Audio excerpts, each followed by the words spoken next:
everyone. Welcome to another episode of Cosmic Conversations. I am your hostess, Marla Martenson, and I am so excited for today's chat and interview with Shaheen Miro because he has a fantastic Oracle tarot type deck that's brand new that he created. And you know, instead of reading his bio, I am going to share an amazing testimonial that is on his website because I kind of thought that says it all.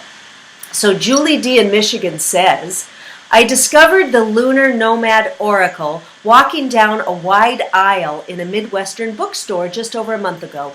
Intrigued by the box art, I took a chance on taking it home. I delved in and was immediately struck by its relevance to my personal and professional life. So much so, I scheduled a phone session with Shaheen. As enchanted as I am by the beauty and breadth of Shaheen's book and oracle set, I find them just to be a sliver, a taste, a gateway compared to the shimmering delight of guided soul exploration with Shaheen in real time. The most mystical and mundane aspects of my life were illuminated in our conversation.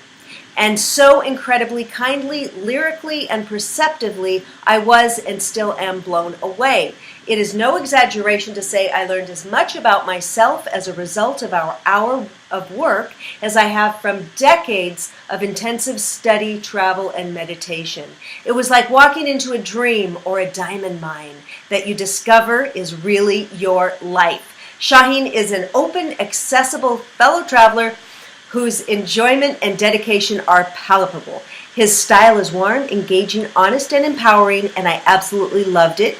If you are thinking about scheduling with Shaheen, I encourage you to follow your intuition and follow through. It will take you on a journey. It will change your life. So, Shaheen, welcome. Thank you for having me here. How great is that testimonial? I love it. I was like, wow, I can't wait to meet this guy. I know. It was a beautiful testimonial to receive, actually.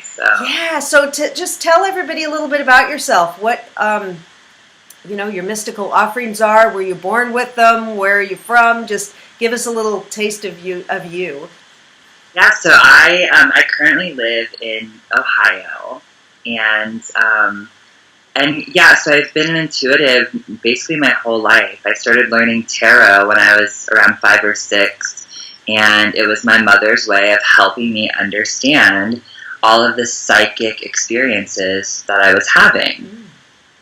You know, I mean, I would go into old buildings and I would see them as if they were in the past. I would, see scenes from the past. I would encounter spirits. I mean, lots of things would happen. And so my mom knew that I needed a way to work with that information. And so that was my journey into tarot. And, for me, tarot isn't a card that's magic and, it doesn't hold the power. It's a platform for you to interact with your own intuition. And that's part of why I created the deck, which we'll talk about. But, and so my journey with tarot turned into reading for others. And I mean, it was very early on. I would read for my friends, and then I would read for their parents and then their families. And then I started reading for the teachers at school. And then the teachers at school started asking if they could keep me after school so I could do readings for their friends. And were you reading like in grade school, like at 8 or 9 or something? I had been reading all of that time, but when it really started happening, I was probably in the sixth grade, the 7th grade. I had an amazing art teacher in the 7th grade who was a big teacher of mine. I mean, she taught me about psychometry and, all of these different things. So I've had lots of fascinating teachers along the way as well. And this was all in Ohio? Is this where you grew up? Mm-hmm. I actually grew up in a very small little town in the Bible Belt, and wow. I do an event actually twice a year at the public library there. And I mean, my town is like 1,500 people, and I think the first time that they announced I was going to be there, they had about 2,000 people that called the library. Oh my gosh. All positive. And so I do an event there twice a year where I do a little talk, and I think I did it about 3 weeks ago, I think there were about 50 people who came to the talk, which is, a great amount for the small public library.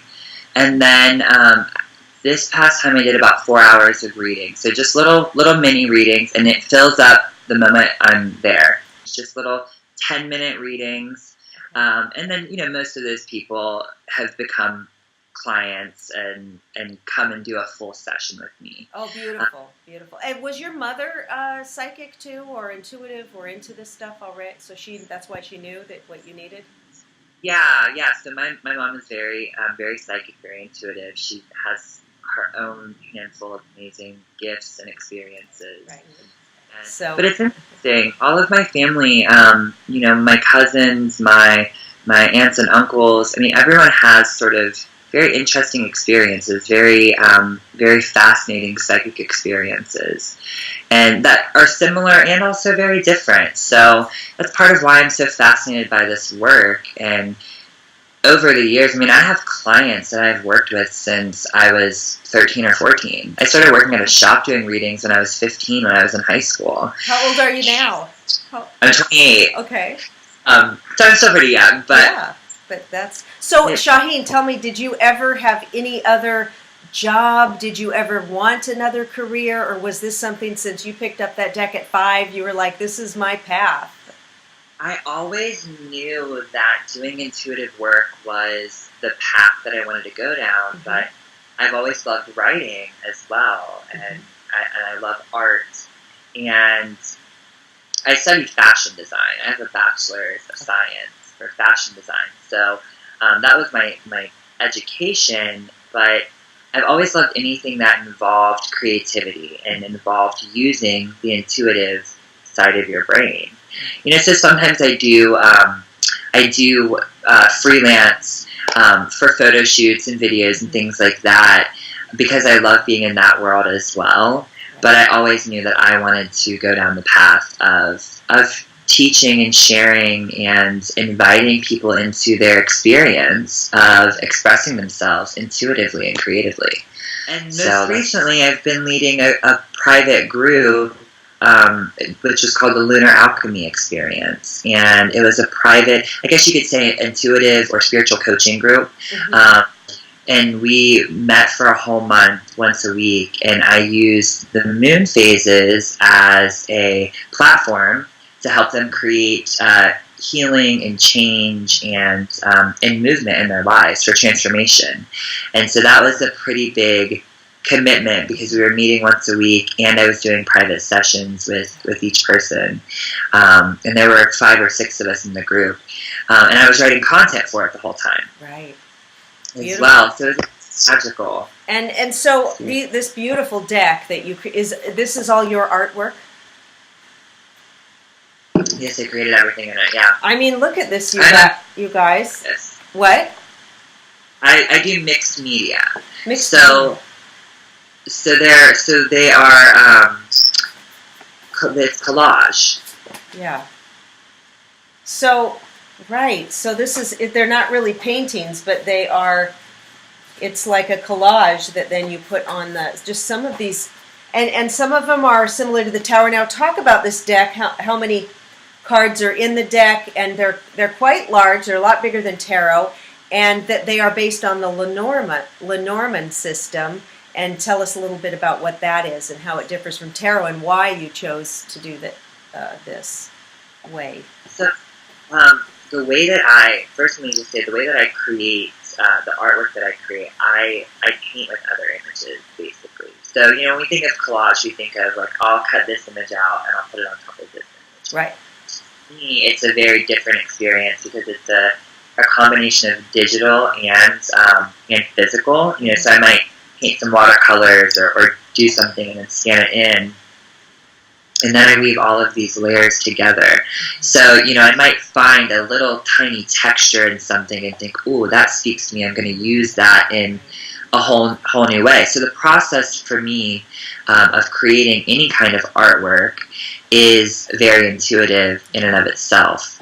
The image kind of channels through me. Mm-hmm. So when I created this deck in particular, it is based on a system called Lenormand, and it's a French system cartomancy, which is another.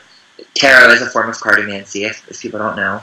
And but unlike tarot, that system, Lenormand, it is only 36 cards, so much smaller in comparison to the 78 cards. And there's no structure, there's no suits, there are individual symbols. Okay. And I was fascinated by this because I felt that this is a lot easier for people to connect with than 78 cards. Right. Because, when someone looks at a tarot deck, they think, how do I learn all of these cards? So when I discovered the Lenormand system, which is now really popular, this was like, I want to say like maybe 7 years ago I found this, maybe 8 years ago. And there were no Lenormand decks out there. If you found one, it was usually called a Gypsy fortune telling deck. Okay. And that was how I discovered it. It was an old vintage deck called a Gypsy fortune telling deck. And I thought, this is really interesting. These individual symbols, and then you string them together and you tell a story. You do a reading with it.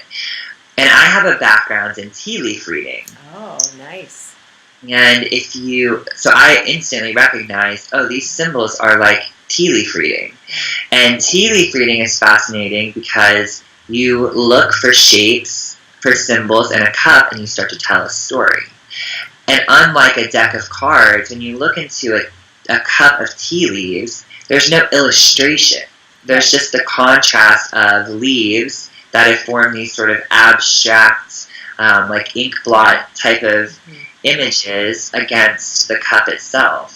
So you really have to suspend your logical mind to see and understand what the story is in the cup. So I recognized that these symbols in the Lenormand system were very similar. And so I thought, what if I use this as a platform to help people learn how to use their intuition?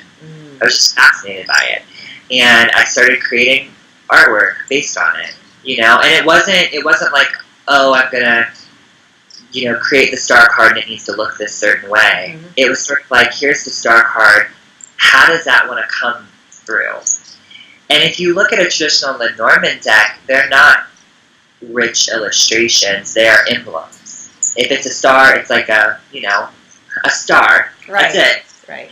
And my background in tarot came from looking at the illustrations and telling a story. So my mom would lay the cards out and say, who is this person? And why are they next to that person? And where are they going over here? And so the images had all the information you needed. And so I wanted my deck to evoke the spirit of that symbol through the symbol itself, but also the images and the colors and the tone. Mm-hmm. And but when I created the deck, I didn't really know that it was going to be for other people. It was purely an experience. I was just like, these symbols are fascinating, and I just let them come through. I love this one because I love cats. So in my deck, there are 43 cards, and and I added cards to You added cards. Okay, and bats. I'm crazy about bats. Look at the bat. You got bats, you guys. I love that. So those 2 cards that I added. So there's the 36 cards, and then I added 5 more cards that were based on my own symbology, my own intuitive language. So the familiar for me is really special because I have a spirit guide that I call Spooky, who's a black cat. Oh, and I have great. a black cat who's fat and sleeping over here. So I thought that's really important to have that in there because those are our spirit circle, our guides, or our familiars, are big parts of our spiritual evolution. Mm-hmm. And I will tell you that card resonates with a lot of people, and I think it's because it's a transmitter of energy, The bats came from my experience with finding bats or having bats in buildings or houses when it's time to move or move on in some way. Okay. So that's a really powerful energy that I need to incorporate here. Mm-hmm. And again, that one has become a really special card, I think, for a lot of people and stories that I've heard. And then I added the aura, which is all about, our energy bodies, which is the foundation of the work that I do, because as an intuitive, I read people's energetic stories. Okay. And the cards read energetic stories. The cards illustrate the energetic story around a person or around a situation, or connected to whatever intention or question you ask of the card. So I thought that's a really important card to have in there. And then the cover of the guidebook is the umbrella, which is another card. The guidebook here. And that was a card that came from my fascination with floating and flying. I used to jump off of the porch with an umbrella, thinking, "Oh, I'm gonna be able to float. I'm gonna just be taken up into the universe."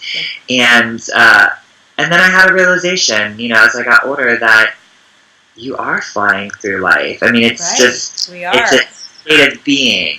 And on the earth is flying through the atmosphere too. And I love the bouquet. That's beautiful too. The bouquet with the roses. You've got shears. Yeah. So 1 through 36 are the traditional of the Norman. Now the shears, I changed the shears. It's originally called the scythe card. And I changed it to shears because I felt people can comprehend a set of shears more. And my background, again, is in design, is in fashion. Right. And I use those shears. And I grew up in a household of people who had sew and create clothing, and your scissors are like they're like a magic wand. Right. It's like my mom would always say, "Don't cut paper with those scissors. Oh. Be careful with those scissors because those ones are sharp." And so that was why I turned that symbol into the shears. And your background, I think you told me, is Kurdish? Yeah, so my father is Kurdish, and he's from Syria. Okay. And that's actually, so I learned tea leaf reading originally as a little kid from Turkish coffee reading. From your father's side of the family taught you? And friends of the family. People sit around and they drink Turkish coffee. Yeah. And a practice is at the end, what does the black sludge. So you did the Turkish coffee and the tea leaves, the readings. Yeah. Then I started using it as tea leaf reading. Okay. A little bit more accessible for people. Yeah. And then is your mom an all-American lady? Is she? She is. Yeah. Okay. Awesome. And how does your dad feel about it? Because men often are not into all this stuff. They might think it's woo-woo, or was he brought up with this kind of mystical side of things? So I did not grow up with my father. Okay. But he was always he was in my life until I was a little kid. And I remember he was always fascinated by other religions. So I remember he would take me to Native American powwows. Yeah. And so I think that he has a respect for that, but obviously, it's a much different culture. So there's a certain mindset there. But my grandmother on my father's side is actually, she's from the Yazidis, which is like a nomadic tribe in the mountains of Syria. Well, they're in different places, but so they're kind of magical people as well. Yeah. So I think that sort of, I don't know if that was an influence on him and his thinking in a really conscious way, but I do think that that's become a part of the lineage of my own journey. Yeah. Is having a connection there. That's beautiful. So tell us a little bit about how you would do a reading with the Lenormand. I know in the book you kind of you do explain how to do one. So what's a simple one? You've got like 3. How would you read it and as a story? Well, why don't we do one right now? Oh, okay. That would be awesome to show one live. Okay. So why don't you have a deck with you? I do. Do you want to ask a specific question? Okay. Let's see. I'll shuffle it here. So I guess let's ask a question about my new business, my second business, which is coaching for women. I'm a matchmaker for men for 17 years, but I'm also branching out for transformational coaching for women. So let's see how that's going to be for me in the coming year. If that's going to be a success, if that's the right direction to go.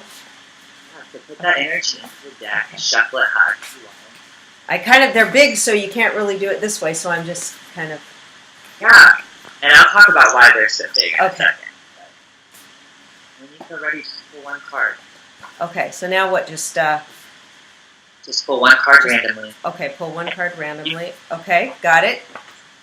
Okay, so what I want you to do, what card is it? It is letter. Okay, so the way that I would ask you to enter the card is to look at it and describe what you see. What's the tone? What's the tone of the card? What's the energy of it? What stands out to you first? Well, it just this contemplative woman with all her kind of magical tools around, and she's kind of contemplating on what's her next move. What's she going to do with her tools, her abilities?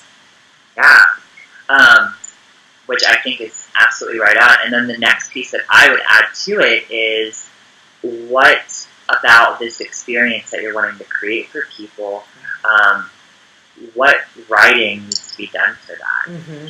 And because a letter is different than writing a book, a letter is intimate. Right. So how do you share and invite people into this transformational coaching in a intimate, special way? Maybe it's actually sending out letters to people to women who you know would really benefit from this and you've worked with in some other way, and telling them about your story and why you're doing this. Ooh, so, I love that. Yeah, writing a love letter. So maybe pull one more card and see, well, where do you go from here? Okay, this is fun. Well, I mean, it's so much fun. Okay. Ooh, aura. So tell me what you see in this. How does that resonate with you? All right. Well, since I'm also an energy healer, because I also add in my coaching program, I do energy healing. So this kind of embodies that I will be healing the women and reconstruct, putting back their aura and balancing their chakras. That's a beautiful reading, beautiful story. And so the other thing I might add is, if we look at the two cards together. Mm-hmm. Okay, yeah. The letter and then the aura. So there's a feeling of, she's in sort of this cloudy, ephemeral space, kind of lost in her thoughts, lost in her feelings. She's writing things down, and lost not in a bad way, but she's almost channeling what's happening for her. And then you have the aura. And the aura, even though it's this kind of ephemeral thing as well, it feels more solid. Right. And so it feels like it's taking an ownership of the energy that's around you. Right. And so that might be part of the process of transformation that you're walking women through. And you might even speak to the power of writing or doing exercises on their own to create this shift, this change. Right. Is this going to be a group at all, or is it all Both. one-on-one? Both. One-on-one, and then I'm going to create a group coaching as well. So. I'm feeling like there's something about a group that needs to be in there, and I feel like with the letter coming through, I feel like that's also the correspondence back and forth with everyone. Right. So maybe it's a group that has a special place, even if it's a Facebook group or somewhere where people can share their stories and chat and be a part of each other's adventure and transformation. And I'm feeling that in there. Beautiful. Yeah, and so the powerful thing about the cards is that they have so many stories that they can tell us. Right. And so, it might be the word that stands out to you. It might be what person in the card is doing. It might be the colors of the card. Every time you look at that card, a little facet of it will resonate with you. Mm-hmm. And you take that and you don't try to make it into anything specific, but you let it move you. Okay. It creates a link between your conscious mind and your intuition, so that all the information can come through. I was just telling a friend, he was asking me about this process of using cards and doing readings, and he was saying how it's really fascinating for him. He's a mathematician. Like, he does mathematics, like high-level stuff at some university in France. I don't even know what he does exactly, but it's like very logical and analytical. And he was asking me about the intuitive work. and he was saying how it was really exciting to talk to someone who is very different from him and his thinking of the world, because it helps him have so much more understanding of his own process. And so I said to him, I'm like, I feel the same way.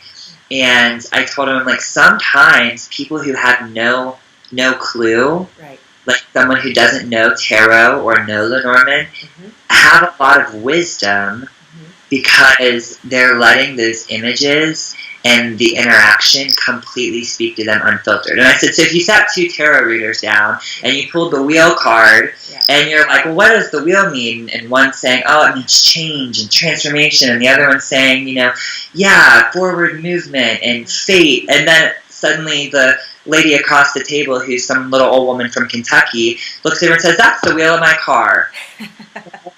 Yeah, it probably was, because she wasn't trying to make it into anything other than came through. And that's the power of working with cards and letting the symbols view, if that makes sense.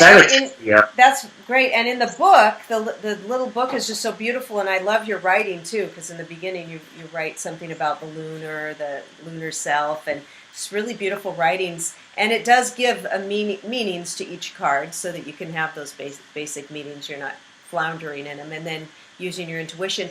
Now, do you ever mix them? Because I find when I practice on my husband or whatever, reading tarot, and I have about 6 tarot decks, all based on the Rider-Waite. But what I found myself doing was taking the Doreen Virtue and Radley Valentine angel ones and doing the past, present, future, and then adding the illuminated tarot, 2 of those.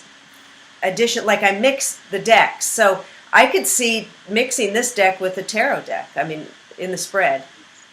So the deck itself, I created it to speak to people who might have more of a tarot mindset versus a Lenormand. But if you come from the Lenormand background, you can use it in that way. So yeah, I mean, for me there are no rules. Right, you could do whatever you want.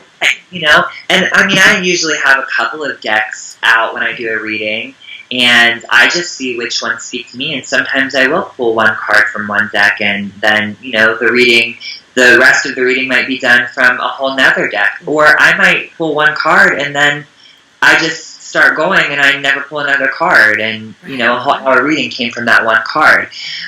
It just depends on how you're prompted. Part of the power of this work of working with your intuition and stepping into the lunar self, as I talk about, is being curious, and it's exploring, and it's playing, and it's noticing these little glittering paths that are opening up for you, little steps. And that can come in the form of, this card prompted me to do something, or these 2 decks seem like they want to play, and you might not know why. Right. And do it.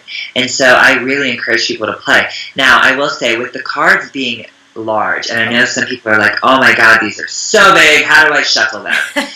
I made the cards that big with an intention. And I made them that big because I wanted people to look at the card, to really see the card, to almost be able to step into the card. Because most people, especially novice tarot card readers or card readers, when they don't understand something, their first inclination is to pull another card. Right.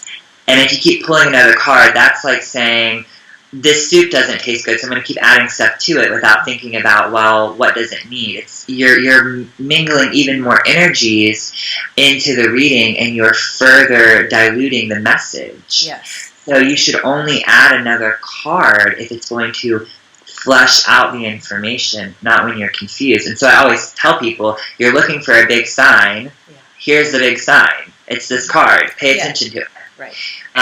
So that's part of the cards being so large, and helping people to really be with the experience of looking at it and noticing it. And a practice that I will suggest for people who want to use any oracle card is to pull a card in the morning. You know, we all hear of a daily card. Right. Pull a card in the morning, and then don't interpret it. Don't even read it. Just pull it. It's like, you got the bear today. Okay. Beautiful. Bear energy is with me. Then at the end of the day, you go back to it, and you read it, and you look for, how did this show up in my life? what are the things I can name that embody this energy or this message? And what happens is you start to connect real life experiences with the images and the messages and the cards. But the experience defined the card rather than you trying to define the experience from what you're getting from the card. And for a lot of people, that will help them build confidence, you know, because they don't have to look for anything that's not there. You already know what happened in your day. Right, exactly. And you can see. Yeah, but it's and beautiful. I'm so happy. I was so happy when I got this deck. I'm so excited to use it. And so one last question. Since I'm a matchmaker, I have to ask this. How many people come to you looking for a love reading? Is that the most, what's the most popular? The most popular reading. So when I read for people, I don't divide my services up into different types of reading. Right, but they're going to say probably what they want to focus on, right?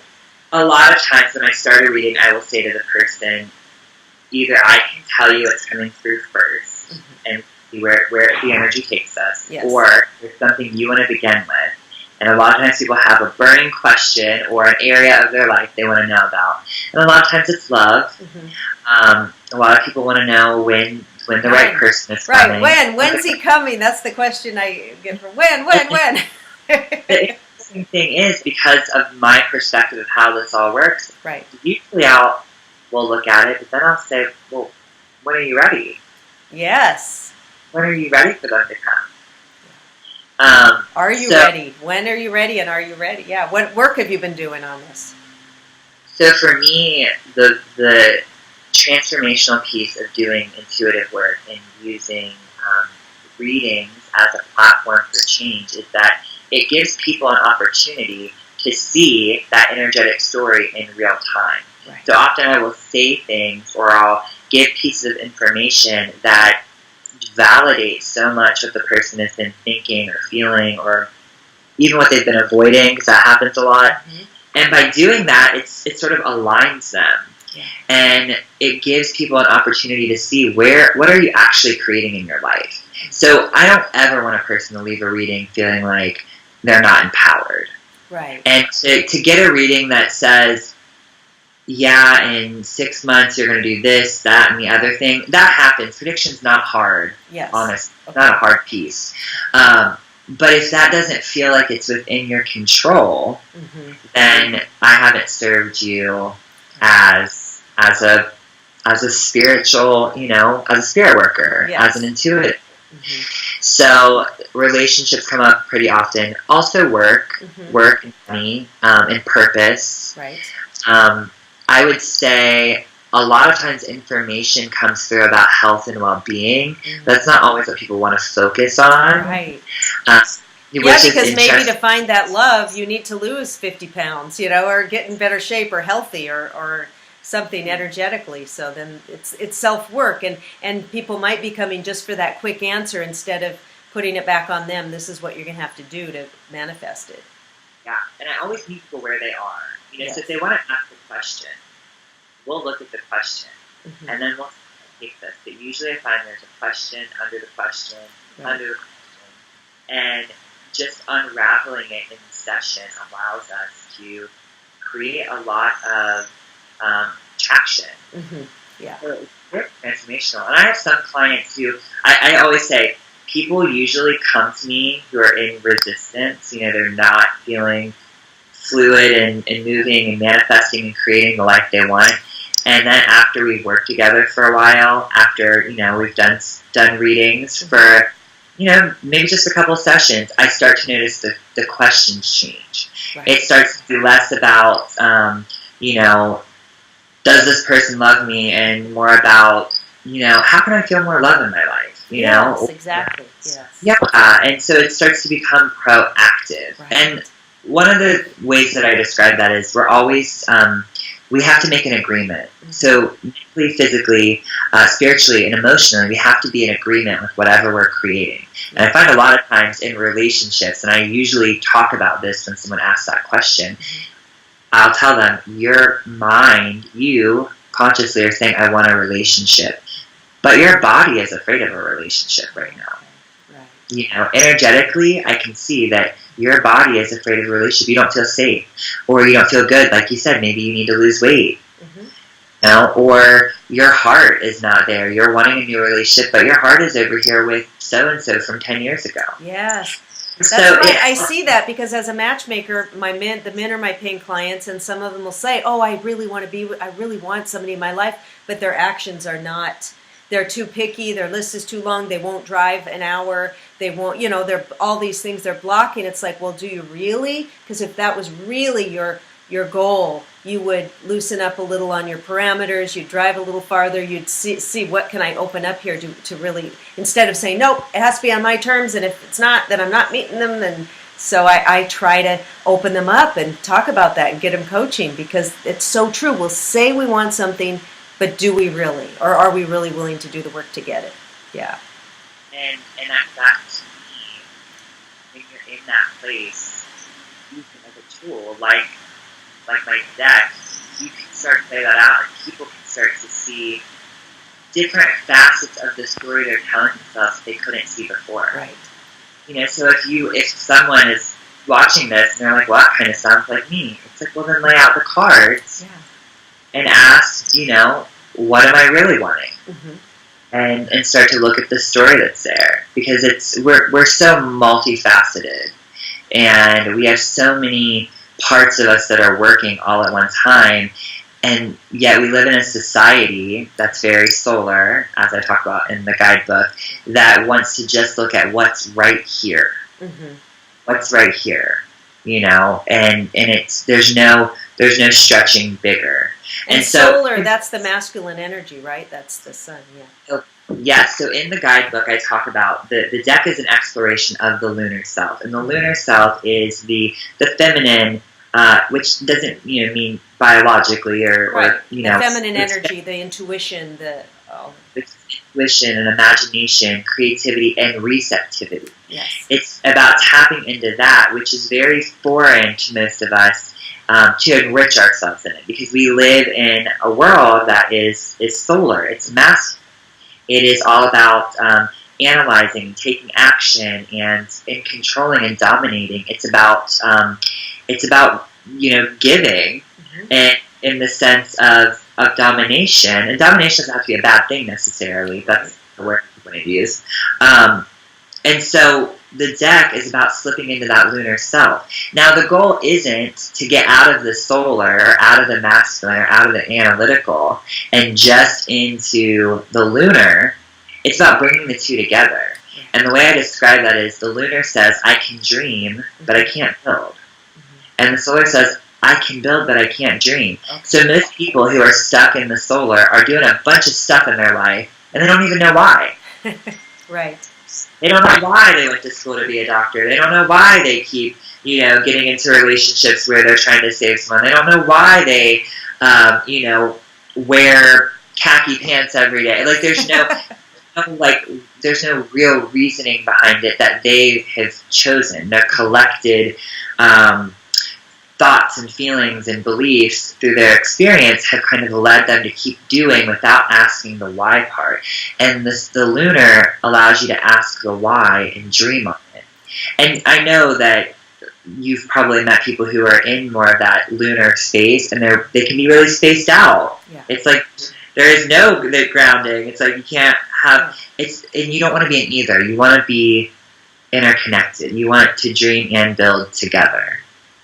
And that's what the deck is helping people do. That's awesome. You don't need a deck of cards. That's the thing. You don't need a deck of cards. You could sit here and receive information. Yes. But for most of us, that would feel like, where do I go? How do I do this? I don't trust it. So the cards are the bridge. It's the focus, too. Yeah. And when I'm like channeling, I do angel readings, and I'm getting messages from my angel. I always need something to focus, like I'll do automatic writing, or I'll use a talking board, or I'll use, and somehow it comes through better. Otherwise, you just wonder, is it just me, my head just making it up, if you're just left sitting there, sort of. So the cards are a great focus, plus inspiration and images. And they help us hone in. Because, That's a good word, hone in.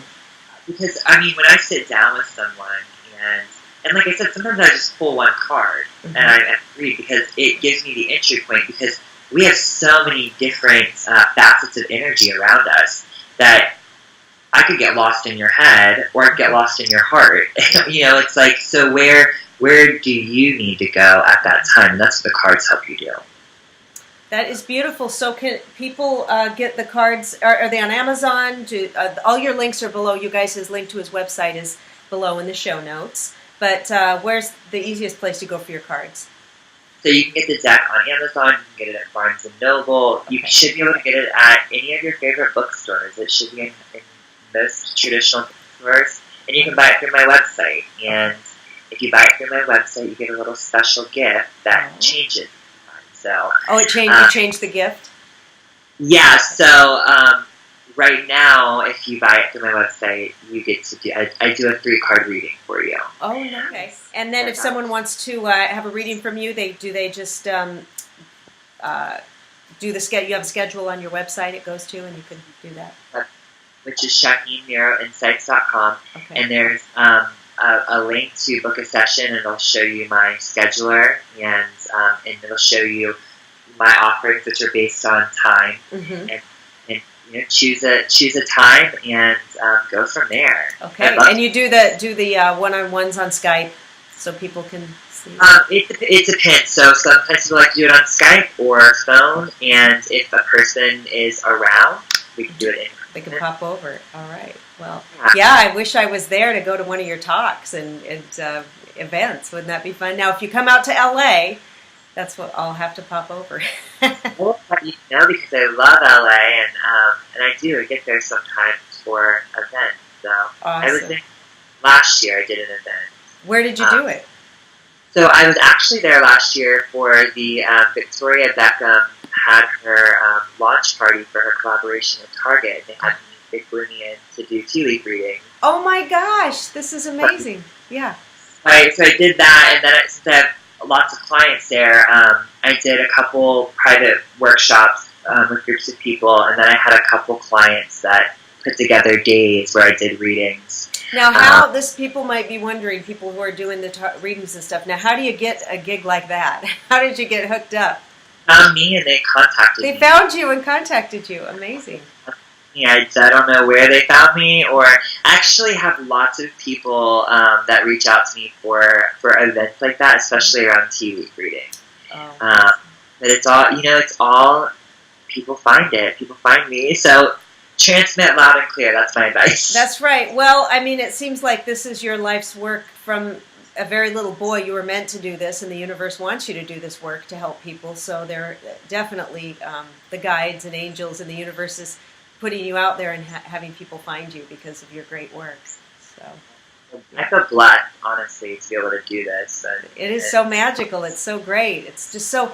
That's what's wonderful about our culture, the United States. You really can create any job around anything if you put your mind to it. If you love it.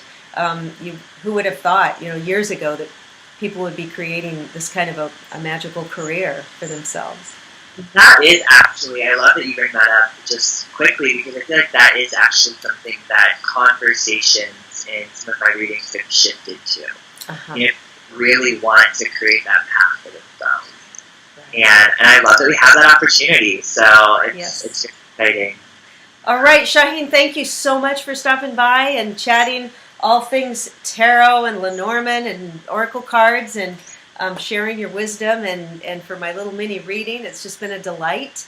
And you guys, let me know in the comments, do you use Lenormand? Are you into tarot? Are you going to try his cards? What kind of messages have you been getting? And are you willing to do the work that it takes instead of just a quick prediction reading? Are you willing to take that information and kind of work on that transformation? Who wants the quick fix? In the United States, it's like, I want it now, but we've got to do some work. So let me know. I want to hear from you. If you like this video, like it and subscribe to my channel, you guys, because I've got a lot of magical people that I interview on here. And much love to everyone. And thanks, Shaheen, and bye. Goodbye.